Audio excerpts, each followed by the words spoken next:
ang pinakamalaking sabwatan ng 2007 election sa Bacoor.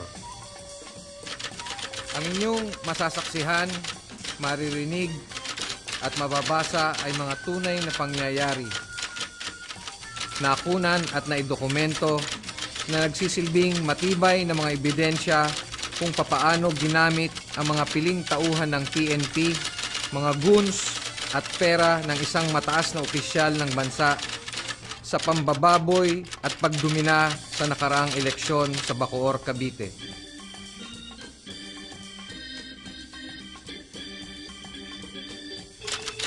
Ang mga katotohanan ito ay ipinaabot sa lahat ng mamamayan, religious groups at mga kinauukulan, lalo na sa mga matitinong opisyales ng COMELEC tungo sa nararapat at makatarungang pagdeklara ng failure of election sa Bacoor.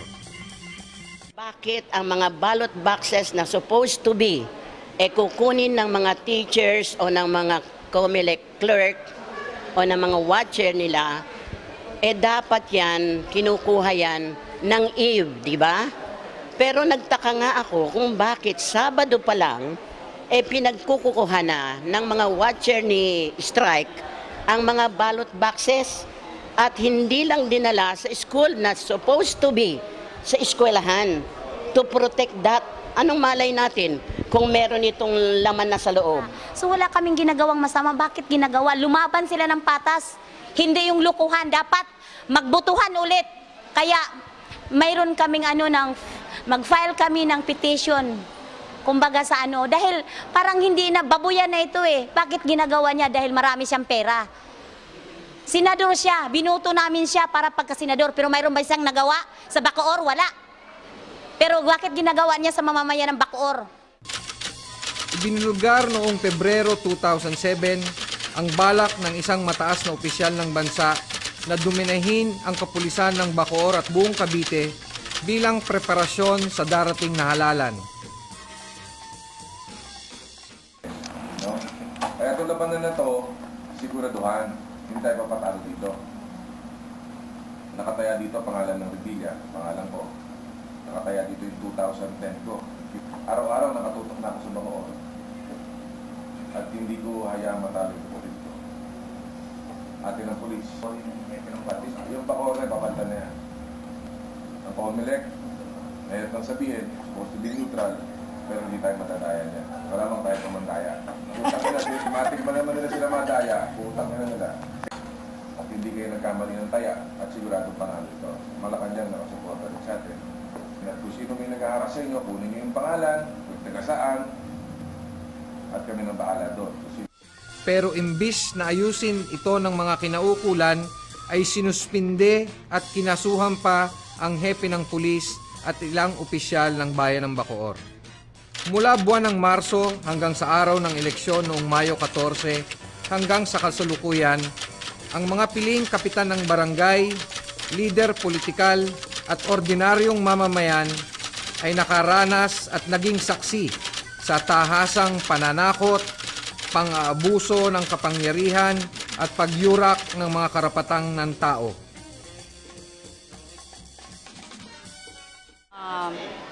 Naharas ako. So dito ko lang dinanas yung mga ginawa nila at nakita ko yung mga karasang ginagawa nila. Nung May 8, gabi, galing kami sa Coliseum ng meeting. 11:30 kami natapos ng meeting. Nasa lubong namin, yung sasakyan na tatlo, yung dalawang Adventure, Mitsubishi Adventure na green tsaka blue, at tsaka yung armored car. Then may mga motor tsaka isang pulang kotse. Then pagdating namin sa bahay, nagulat na lang ako, nagkagulo na sa bahay dahil pinasok yung bahay ko ng mga armadong lalaki, matangkad, naka-bonnet, naka-shade. Tapos yung iba may suot pa na NVI. Hindi. Pinasok ang bahay ko, may offer. May offer sa akin 50,000 for all you know, ni Senator Bong. Aba, syempre, binibili ako. Ang sabi ko, ako ang leader na hindi tumatanggap ng bayad. May tumadyak na 5 lalaki, sabay tutok sa akin. Sabi niya, kunin lahat ng cellphone at pusasan yan. Mga sasakyang walang plaka na puno ng mga uniformado at armadong tao ay nakitang umiikot sa buong bayan.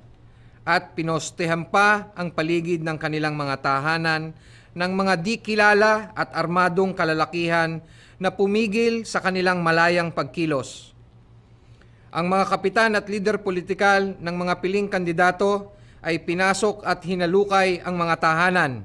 Ng gabi pinatawag kami ng area coordinator kasi mga leader kami para magbigay ng mga envelope para sa pool watcher namin. Hindi pa nga kami nagtatagal nag-uusapan, bigla kaming pinatok. Ayaw namin buksan kasi nakakita kami ng mga baril. Bago, sabi sa amin ng SWAT, pag hindi daw namin binuksan yung pinto, magkakaputukan. Siyempre natakot kami dahil pinipilit pati yung likod ng bahay pinaikutan na. Kaya lang na may pumasok doon, pahiga na ako sa kwarto. Ay, ang kwarto namin, di pa nasirang bintana. Sabi ko, bakit to? Bakit biglang-bigla naman itong pangyayari na ito? Ako po ay sinearch. May warrant, may search warrant. Hindi ko alam kung yun ay fake o totoo. Dahil ang ginawang pag-search sa akin ay madaling araw, alas 5 ng umaga. Inaresto at ikinulong ng walang kaukulang warrant. Alas 10:30 ng gabi. May pumuntang 3 van. Hinarat, binitbit ako. Dinala ako sa kwartel, sa IMO. Yun lang, nangaharas daw ako, namunutok daw ako ng baril. Wala naman akong hinaharas, wala naman akong tinututukan ng baril.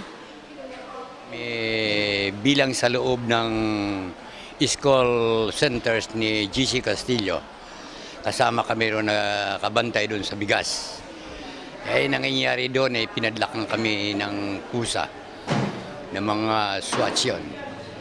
Pangyayari yun ng bandang alas 3:30 ay kami din lahat sa kwartel. At doon ko naramdaman nga talagang na-detain kami within 75 hours.